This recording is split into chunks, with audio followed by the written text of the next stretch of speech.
Our main character is shallow, but like she can be. I don't care. I am the teacher. I am the student.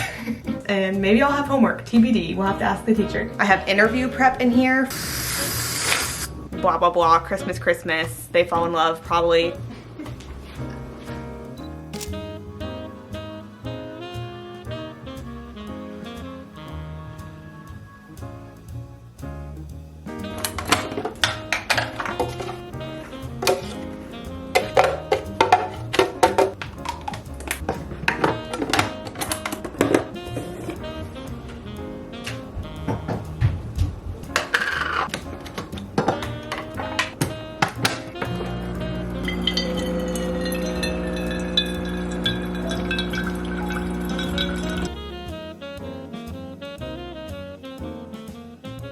Good morning. This week's vlog is starting on a Tuesday because I was a little lump on a log yesterday. You would not have wanted to talk to me. Zach and I have been pushing really hard in the gym, which has been awesome and I've been really proud of it. But every single muscle in my body, I think, was sore yesterday, and I hadn't slept well the night before, so like my brain was tired too. I tried to turn on the camera. I just felt shy. I was like, we're just gonna start on Tuesday. But I have been doing weekly vlogs every week of December thus far, and only one of them is posted. The next one will post Thursday, 2 days from now. So far, you guys have liked the one that is posted, which I love because I really liked it too. So we're just keeping this energy up. I'm obviously not doing a traditional vlogmas, but I am just trying to vlog through the month of December. And then if you've been on my channel any years prior, this will be our 3rd year doing this. The week between Christmas and New Year's, I post daily for 7 days. So like beginning of December, we get lots of like bookmases, vlogmases of people posting daily. Then it kind of tapers off towards the end of the month. And so that's why I kind of like doing it at the end of the month, because I feel more capable of posting daily at that time. And there's like not as much content around. So I'd love to give you something to watch if you're looking. That was a lot of channel logistics to start off the week. I'm about to head into work. I was pretty busy at work yesterday too. I'm just filling you in on yesterday, even though I didn't vlog, to where I think any lingering to do, I kind of got done yesterday, to where depending on how many new things come up today, I kind of set myself up for success in the sense that I might be kind of slow today because I've like seen all the people I needed to see. I do have a one-on-one with my manager in the afternoon, but other than that, we'll just kind of see where the day goes.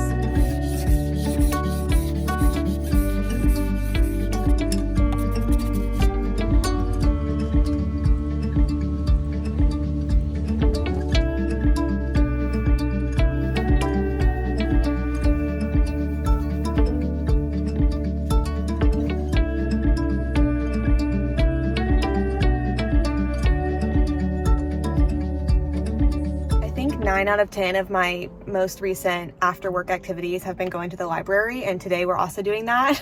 I'm returning a book. It's Christmas People. It was on my like holiday TBR. It was fine. I don't really recommend it. I think there have to be better holiday romances out there, and I'm gonna try to find them. The main character was insufferable. I like did not want to spend another second with her, so I'm gonna try to find some good holiday romances instead. 2 options are ready for pickup after I placed a hold on them, and I'm kind of pushing it on how long they'll hold them for me, which is why I'm coming today after work. But I'm trying to beat the traffic, so I'm gonna run in there and then try to beat the traffic home, and then we'll talk about them. I'm home before I even usually would be home. I left work early so I could, well, I got to work early this morning. So then I left work early, like flex time, so that I could go to the library. Totally beat traffic. Loved it. I'm home around the same time that I'm usually leaving work. The embarrassing part of the library interaction, this is my 2nd time going to this library, this specific location of library. The last time that I went, I was picking up books for the very first time, so I was not returning anything. So I did learn like where the hold shelf is, where I pick stuff up. At this library, you check out with people, which is awesome. I love handing a librarian my books for them to check them out for me, but at the other libraries I've been going to, it's all self-checkout, like no matter what, you're using the little machine. So for the past like 5 years, all I've ever done is use a machine. This time I had a book to return, Christmas People, and I really scanned the library. Like I was really looking for the book drop. I didn't see it anywhere, and so I was like, well, maybe you just return it to the librarian too. So I went and picked up the holds that I got, and I walked up and I was like, do I return this to you? And he was like, well, you can. You could also put it in the book drop. That was right next to him that I just hadn't seen. And I was like, great, sounds good. He was so friendly. I just like felt a tad bit embarrassed. And then I checked out my 2 books, which I'll tell you about. And then I'm walking out the library and I almost walked into the doors because apparently I'm just so used to automatic doors. Like, I don't know what crossed my mind. I think it's just the change, because truly at every library in the library system that I had been going to, self-checkout, automatic doors. Apparently our budget is a little different in this county. Totally fine. Love it. not self-checkout. You have to push the door open. I caught myself before I actually walked into it. Like nobody else saw me. I felt a little embarrassed. So Christmas people, not a recommendation. These ones I'm more excited about heading into them. They just weren't ready as soon as Christmas people. So we have Holiday Ever After by Hannah Grace. Hannah Grace wrote Icebreaker, Daydream, Wildfire. Not in that order. Icebreaker, Wildfire, Daydream in that order, which I loved. Like I loved all of them. I forget now. I think Icebreaker was a 5-star, maybe like Wildfire was 4, Daydream was 5, something like that. And this is the book she came out with last year. Not certain of the plot. I don't even feel like I need to give you a synopsis because I think it's just kind of like small town holiday romance. I think someone works for a big company, the other person's a native of the town, and so obviously then they don't get along because blah blah blah, Christmas, they fall in love probably.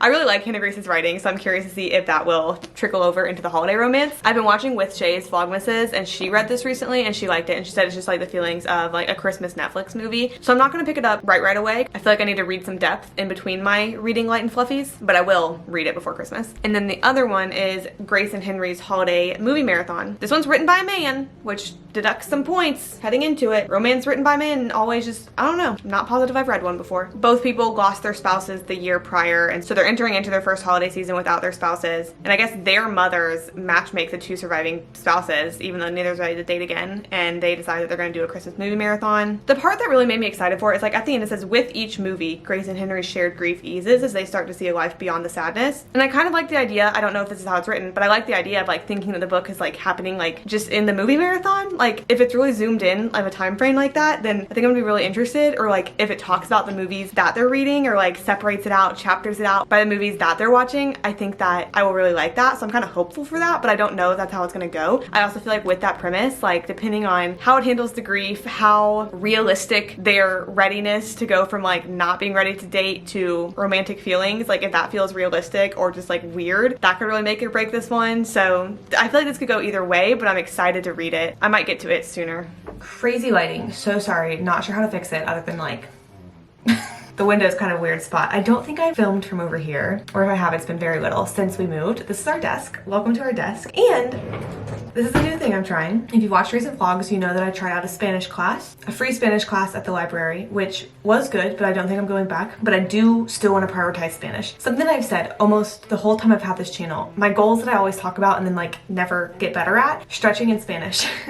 I would like to speak comfortably in Spanish. And I used to be at the point where, though I was never like fully comfortable at all, I used to be at the point where I could understand and I could string together basic sentences, or like a little bit above basic. I think that's kind of shortchanging myself a little bit, and I just don't have that anymore, and I want to. I mean, learning a second language is good just for having a second language, like stretching your brain, but also it makes you be able to communicate with so many more people. I don't know if this is possible for me. I think it would take a lot of work and a lot of practice. I think it would be cool to be able to like not use an interpreter at work. That would require me like passing a test and like practicing and like getting approved to. A lot of the families I work with speak Spanish, and I mean, I think it would be incredible if I could at least try. Like, I don't know if that'll actually happen to where I'm like not using an interpreter. The medical interpreters are great. I would love to continue using them, but that's just kind of like ultimate goal in my head would be like, that would be really cool to like reach a point where I am that comfortable. I think that is very, very far out there. I'm not gonna pretend that we're gonna get there anytime soon at all, but I do know that I'm not getting any closer to being there by not practicing. And so I'm implementing adult curriculum into my life, and though I'm not going back to that Spanish class, I think I'm going to try to like use that hour, whether it's Tuesday every week or something, just like make sure I have time where I'm kind of just self-studying. And something I've talked about that I struggle with is the fact that I used to know it and now I don't. Means whenever I have like gotten back into trying to pick it up again, I feel kind of frustrated because I'm like, loud plane coming in. I feel kind of frustrated because I'm like, I used to know this and I know that now I don't, but like I know that I used to know this. And so what I'm gonna do for my little self-studying is just use my old resources. Like this is my Spanish 101 textbook that I took freshman year of college. I've kept pretty much everything. This red journal is like my lifeline. Like I am excited to go through it all. I mean, I don't know how much you can see, but this is where every Spanish class that I took through college, I used this journal. And also my studying abroad. All of my notes from when I studied abroad are in this journal too. So like this is all stuff that I used to know and I used to be able to speak and understand. And I want to do that again, and I have it all at my fingertips. I'm not gonna pretend like it's gonna come easily or naturally, but I want to try. And like I said, I know every day that I'm not doing this and wanting to, like I'm just getting further from where I used to be. I'm not getting anywhere closer. Not to pretend like me studying Spanish on my desk is going to change anybody's life at all, but I also feel like part of my like heart in wanting to relearn the language now is just feeling like anything I can do to partner with the Latino communities around me, I want to, and putting an effort on my part to learn how to communicate with people in their own language is something that feels tangible that I can do. Again, not pretending that like that's changing anybody's life, but I feel like that's also part of the motivation. It's just like feeling helpless in a lot of ways and feeling the need to just like pour into my community and communities around me. And though this is not everything, I would love to be able to communicate with more people in this world. Those are really big words to say for me to like open the book, and lesson 1 is going to be numbers 0 through 12. Yo soy de Madrid, E2. But we'll get there. I'll learn. I'm gonna try to keep vocabulary lists. Like, I'm in school again. I am the teacher, I am the student. I have class, and maybe I'll have homework. TBD, we'll have to ask the teacher. Buenos dias, hola, ¿qué tal? Buenas tardes, buenas, ¿qué pasa? Buenas noches. I don't think I need to write any of those down. I think those ones I can know that I have. Oh wait, there's a DVD? Oh, I think I'll just miss out on that part of things.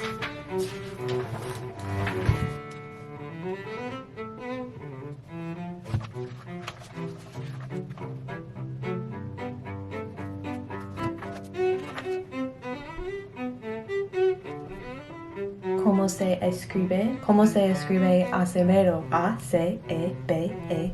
Oh, I feel like spelling that sounded just like pronouncing it. Acevedo. A-C-E-B-E-D. Hasta pronto, con acento. Gracias.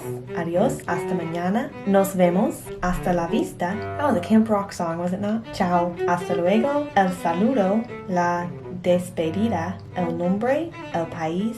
La ciudad. El burro. La vaca. Those seemed like they got a little random there at the end. Mi nombre es Ana. Soy de los Estados Unidos. Mi ciudad es Atlanta. No soy de Atlanta. Soy de Missouri. Look, I'm already a pro. Just kidding. This is like what's coming back to me. This is the college. Studying this is not going to be quiet because I have to talk so that I can get used to hearing it and used to saying it. It'd be nice if I had the little DVD actually. I think I would actually listen to it. But I guess I'll just have to find like other resources for me to listen, because that's kind of the downside of self-study.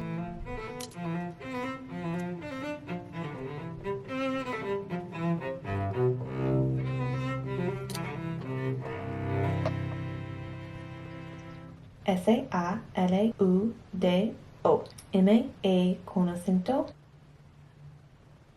X. What is X?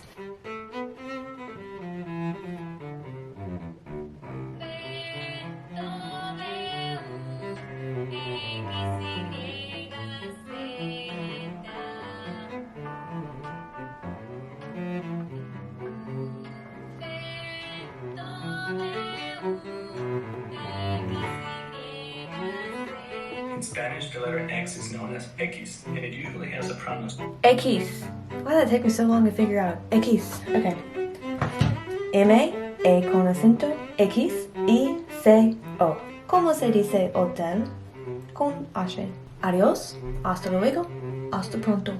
Hasta la vista. In Spanish, the letters B, y V, V and V, are pronounced the same. This is why I had me learn burro and vaca. So Spanish speakers, it says, will say B de burro y V de vaca, which I actually know because fun little lore. I used to write letters to immigrants in detention in, I would say like 2018, 2019. And this was when I was comfortable in Spanish. And so I would write Spanish letters to immigrants. And it was just like to keep company, like a little sense of community. And I was very confused at first, and I like asked one of my Spanish professors about it because one of the guys I was writing to, whenever he would write letters, it was very common that he would interchange B and V, and I didn't know why, because in English that would be a weird like phonetic spelling mistake. You wouldn't be confusing B and V, but in Spanish they're said the same. So when writing, it's a common thing to exchange B and V, because I mean, like in English, if you don't know how to spell something, you like sound it out, and in Spanish, if B and V sound the same, then you might spell it wrong. So that I actually knew. 0, 1, 2, 3, 4, 5, 6, 7, 8, 9, 10, 11, 12. Use uno when counting or after a noun. Use un before masculine nouns and una before feminine nouns. Un hombre, una mujer. Use más to give sums. 3 más 7, 10. 5 más 3, 8. 9 más 0, 9. 2 más 2, 4. 3 más 8, 11. 4 más 6, 10. 10 más 2, 12. 1 más 6, 7. 2 más 3, 5. ¿Cómo se escribe? I made it through Unit 0. I don't know why that exists, but Unit 0 and Unit 1, and my brain is a little bit fried. It is 6:54 right now, and I think I may have been going around 2 hours. I took a break for dinner, and after this I was going to read, but as of right now my brain is fried. I don't know if I can read. I may try. I may make some hot chocolate and try. I feel really proud of myself.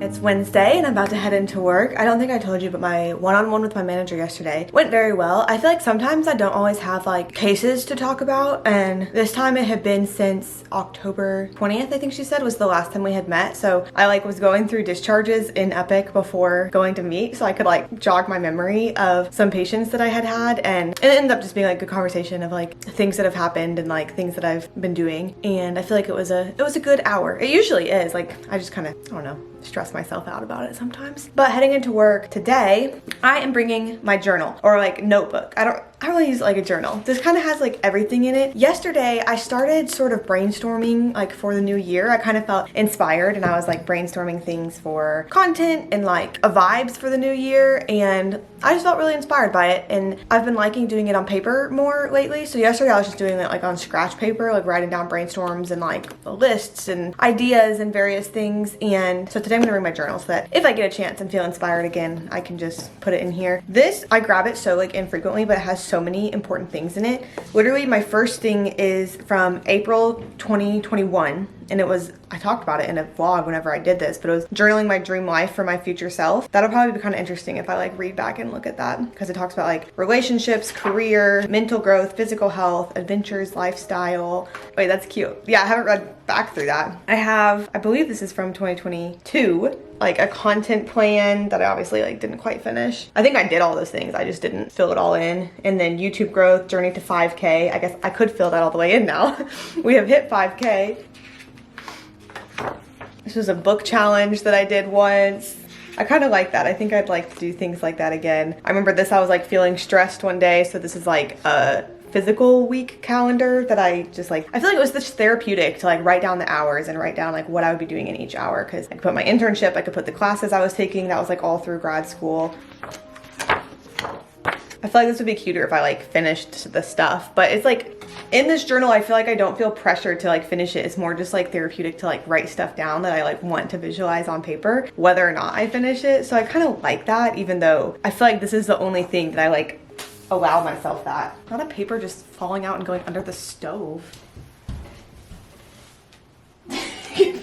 It's gonna be meaningful because that'd be like a funny sign if so. No, it's literally just like April goals and May goals that I wrote this year. I have interview prep in here from like the interview for my current job, where it was like I just journal, like I wrote down common interview questions and then just like basically journaled answers to them so that then I could kind of consolidate them into something good that I practiced for interviews. Obviously it worked. I mean, I've been working this job 2.5 years now. Oh, I'd written down a 5-year plan. This was cute in 2023. It's a bookshelf of all of the books that I read, and the colors are the genres. I kind of like that. But then a lot of stuff is just like scratch paper too. That's like a content plan from the beginning of this year, I believe. I could look back at these and see if there's any good ideas I haven't done. I literally was like, it's just like brainstorming, and it's awesome. I have the list for thank yous that we needed to send for the wedding. So that's why, since I was like feeling inspired yesterday, I was like, I should bring that so that I can be inspired in the same place that I usually am inspired. I'm about to head to work. The book I'm listening to right now is Glow of the Everflame. It's the second book in this series. I started the first one listening to it on Thanksgiving, and I think this is the favorite like romantasy series that I have listened to before. I haven't like fully gotten on the romantasy hype train whenever that train started like a year or so ago. It's something I do want to know though, because this one, like, I'm interested in the plot, I'm interested in where it goes, like I'm interested in the magic and like the future love story, even though we're getting there in frustrating ways. I feel like so many female main characters of romantasy series are made like to be insufferable or just like make dumb decisions, and I would love to read a series where that's not the case, because even this one, like, even though I'm enjoying it, yeah, it would be so much better if the main character like was not in the story. So I am curious if you have any like romantasy series that you did not just like not like the main character, because I'm gonna be so real. ACOTAR, I didn't like Freya. Fourth Wing, I didn't like what's her face. Generally, I am all about girl characters. Just something about once you get a girl in a fantasy world, the authors make them annoying. That's what I'll be listening to on my way to work today though. I am 76% in.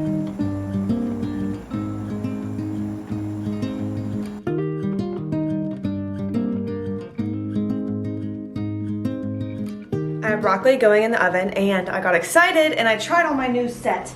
Can you see it? I didn't really set the camera up good to show you my new set, but I'm very excited for this. I feel like this is gonna be great in the gym. It's from dfyne. I kept seeing like fitness influencers wearing this set. Actually, one specific fitness influencer, every single time I saw it, I was like, that's so cute, that's so cute, that's so cute. So it's Zach's Christmas present to me, is this little set from dfyne. And I feel like it's a really good color. Like, I like the flares. I got short of the pant, and they're actually like, they are great on my legs. My red flare pants that I have are fine, but I kind of have to hike them up because they're a little long. These fit perfectly, so I'm just kind of riding a little high right now. And I cheated on you to open this package, but we do have another package that I believe is a Christmas present from my nephew that we can open together. I feel like if you're a parent, you might recognize this package. Oh, wow. Little sleepies. I'm gonna guess these are for Zach and these are for me. This is actually such a cute pattern. Oh my gosh. Thanks, Neff. He's 13 months old. These are so fun. And I love that Zach has... So I get to be like Clara in the Nutcracker and like Sugar Plum Fairy. Zach gets to be the Mouse King in Nutcrackers. That's so fun. I'm really excited for these. I have not decided yet what I'm going to do with my night. I think yesterday how I did 2 Spanish units, I feel like it's reasonable that I could just do 1 tonight since I don't have something else going on. Tomorrow night is the first time I'm doing the channel members live, which I'm excited for, but I'm also a little nervous because what if I don't have anything to talk about? And also what if no one comes? I guess if no one comes, then I just like sit and stare at myself for an hour, and I suppose that's fine. But part of me's like, do I need to come up with like talking points just in case? And like, maybe I will. I don't know. I feel like my greatest fear is me just like staring like this and people being like, hi, and me being like, hey. I've never gone live on YouTube before, so this is big. It's new. I've gone live on TikTok like twice. It was fine. It's just like not in my wheelhouse, not in my skill set. I get to edit myself whenever I'm doing this. You don't get to edit yourself live. Oh, I think it's probably time. I think it's probably time to take my broccolinis out. We'll do that real quick. The timer had gone off, but they weren't quite ready, and now I've just kind of been letting them sit in there, and I think it might have been too long maybe.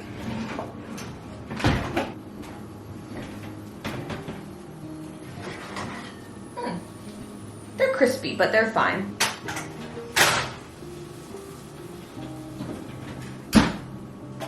The other thing I was going to tell you about is the book that I'm reading right now, which is Isola. And I would recommend actually not reading the summary of this one before going into it, because I currently am 26% of the way into the book, and not yet has everything happened that it discloses in the summary. And I feel like I maybe would have had like a better time if I just didn't know all that was coming, because I feel as though we're like still in the beginning, even though quite a bit has happened so far, but like because we haven't gotten to everything I know is going to happen, I'm just kind of like waiting for those things to happen. And I feel like I like it better if what you know is going to happens in like the first 20 pages or something like that instead of the first like 100, because I'd like for it to kind of surprise me and not just like me know the journey. I think what could be good to know that could help you want to read Isola is kind of knowing the setting and the vibes. So it is a historical fiction. It takes place, I think, the 1800s in France, and our main character is a girl who lives in this castle basically by herself except for her maid and then like a teacher and the teacher's daughter up until she's 18, because both of her parents have died, and so she has like a guardian who is is sometimes at sea, but then like sometimes comes back and visits her and like gives them gold so that then they can buy some things. And she kind of just expects that. Like she very much is a little snobby in the sense of like wanting nice things because that's just like what she knows, but also she just kind of knows like sort of isolation for the most part. And the book follows her life changing is what I will say. Summary tells you more than that. Don't read the summary. The book follows her life changing, and so far it's good. It's interesting. It's like different because I haven't read many books that take place like in this setting very frequently at all, and so I'm liking that part, that it's just like different, unique. Our main character is shallow, but like she can be, I don't care. So I'm excited for all that's to come. I'm gonna eat my broccolini. I'm gonna change out of my new set, do a Spanish unit. I'm like telling you all this because it's me keeping track of it in my head. Do a Spanish unit and then maybe read some more. I kind of love when weeks are like this, where this is what I get to fill my nights doing. It's really fun.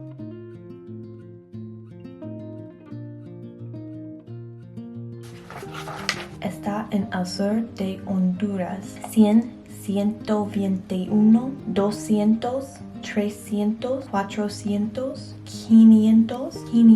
600, 700, 800, 900, 1000. That does seem important.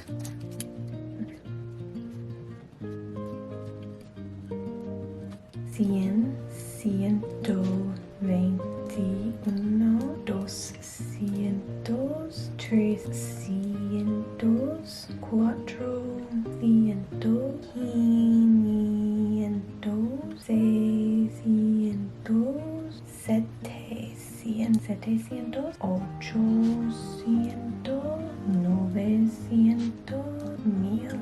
1000. Entre el norte, el sur.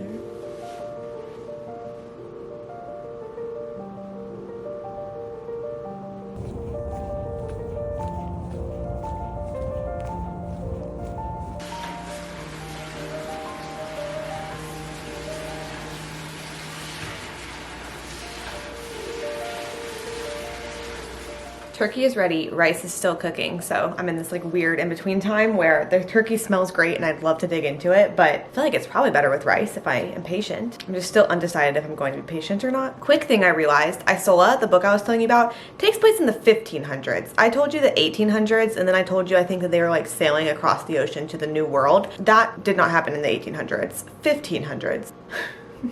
That was like a midnight thought last night. Like I was laying there in bed and I was like, did I say 1800s? I did. Second, I got a comment and I realized I never talked about it again after getting it. Someone asked, what are my thoughts on the ultrahuman ring now that I've had it for 3 months? I will say that ultrahuman I think is best for tracking things like resting heart rate, sleep, HRV, body temperature. I feel like mostly those things. Previously, whenever I was wearing a fitness device, it was a Whoop, and Whoop has so much more detailed insights that I found really helpful, or just like really interesting even, than ultrahuman does. However, the Whoop was the bracelet and I just don't want to wear that anymore. And so I do really like the convenience of the ring. I really don't use it to actually track like workouts, also because most of my workouts are lifting, so like fitness devices are only tracked. It's not a heart rate thing, it's a weight on your muscles that you're moving around thing. So I really don't use it to track workouts, and I don't know how well I would rate it if I did. I will say that my step count at the end of the day on my phone and on my ultrahuman ring is very different, and in my head my phone is more accurate because my ultrahuman ring always seems really low for steps, and I don't know why that is. So I do like it for the things I mentioned: resting heart rate, temperature. I mean, it knew I was sick before I did, and like it detects like fevers or me really not sleeping well or my resting heart rate like slowly rising and then I don't feel good on a day. It detects all of that, and I think it's really useful for that reason.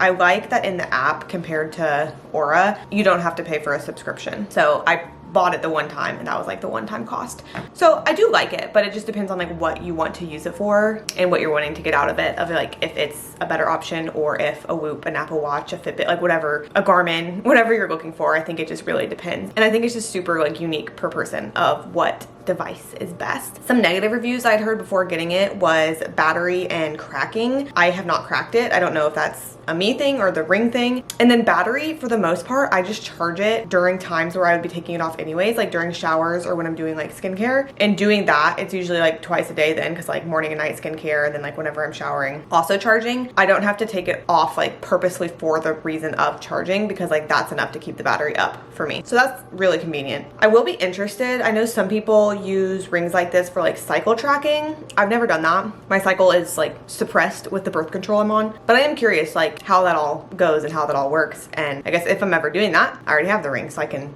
see how that works. But I have heard good reviews from people who use it for like cycle tracking. So those are kind of my thoughts. Probably seems really random just like come in on the Thursday telling you about my ultrahuman ring, but it was like several comments that I got and I was like, huh, yeah, I talked about getting it and I was like, oh, I'll update you, and then I never updated you.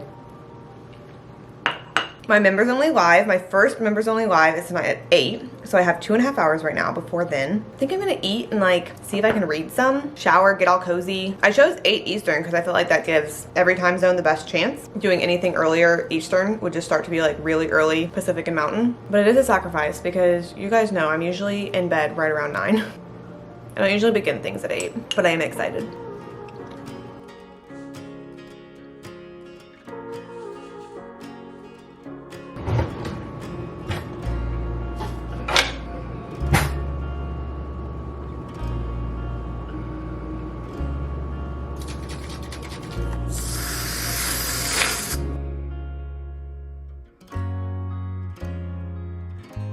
Just applied to your big social work job at one of our state schools in Connecticut. That's awesome.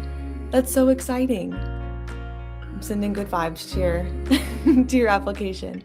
Yeah, working full time, 25 hours a week in the hospital and then classes. That's like more hours than you have in a week almost. Working 40 hours a week but not being in school, you might be surprised at like how much time it feels like you have. Because once you leave work, then you're not having to go to any classes or do any homework. For me, it was kind of, let me figure out what I can say. I feel like I mentioned it in the vlogs, but I obviously can't go into like detail in videos. This jacket is Zach's from when he was like a preteen, and he brought it home from his like closet in his parents' house. And I don't know why, but I've been loving it, even though it does make me kind of look like a little boy, especially when I put my hood up like yesterday. But the wind's not as bad today as it was yesterday. So I think we should be fine today. Keeping the hood out, looking a little bit less like a little boy. I just like it. Yesterday, the live stream was very fun. It was so fun. We were just chatting for like an hour. It made me feel kind of silly for being nervous. But shout out to Marcus and Jennifer for staying the whole time. That was such a good time. And I'm planning on doing them monthly, like I said, I think at some point. The second Thursday of every month is what I'm planning on for channel members going live. We've talked about like doing themes or topics for some of them versus just doing like Q&A or chat. And maybe we'll do like a mix of both. But that was really fun. Today, it honestly has been like a slow week at the hospital, which I will take any time that happens, and I think it might just continue into today. I saw pretty much all of my people like at the beginning of the week, and then I haven't had that much turnover. I do think I have some people discharging today, so maybe those beds will get filled like by Monday, but planning on it just being like a calm, cool, collected end of the week. I did sleep in today, kind of like last Friday whenever I just was so tired. I was so tired, but I slept well, and I am feeling a bit more refreshed, and I made my coffee. I'm gonna bring it with me on the way to work, and I'm planning on having a good day. Relatively quick turnaround after work tonight, which you'll have to watch the next vlog that posts on Thursday to see why, but I got myself a little dressed up before talking to you. Friday turned out really good. We made it through another week. Got turkey and zucchini for dinner tonight. Zach made the turkey. It's just literally ground with like some spices in it and then just cut up the zucchini, put it in there with it. Very easy. We had a mom support group today, which is where I made the cookie that I would have inserted footage for. And I thought that today was gonna be slow. I ended up seeing so many people, but it was like really productive. I feel like it was really good. And like low stress, low stakes, just lots of like check-ins and talking to people. But it did end up being busier than I thought it would. Just to wrap up all loose strings, quick Isola review, because I finished Isola last night. I ended up giving it 3 stars. It was not a bad read. I feel like I probably recommend it. It felt like a book that I would read when I was younger. Like I cannot think of the last time that I've read something that has like knights and ladies and like queens and courts, and not the whole book was that, but that's definitely the vibe, like when they were in France with the queens and stuff like that. Lots of religion in that book in the like 1500s French Catholic type of way, which is kind of interesting. And like I said, don't read the summary because it gives away the first half of the book, and I think it could be a really cool experience going into it not knowing what it tells you in the summary. But the book did end up going past what you know. I just feel like the most interesting parts of it gives away in the summary. This vlog is going to be pretty quick turnaround. Like right now it's Friday evening and it's going to be posted by Sunday afternoon or Sunday at noon, which means it's going to be available for members tomorrow. So I'm going to have to edit it pretty quickly. So because of that, sorry I keep chewing. Because of that, I'm gonna say goodbye now. If you've made it to this part of the video, comment this emoji. Stay tuned for the upcoming vlog that'll be where we're going tonight. Make sure to join as a channel member if you don't want to miss next month's live and if you want to get early access to the videos. But I appreciate you so much for taking your time just to be here with me today. I hope you're having a lovely week, a lovely winter season as we're approaching the end of December, and I'll see you next time.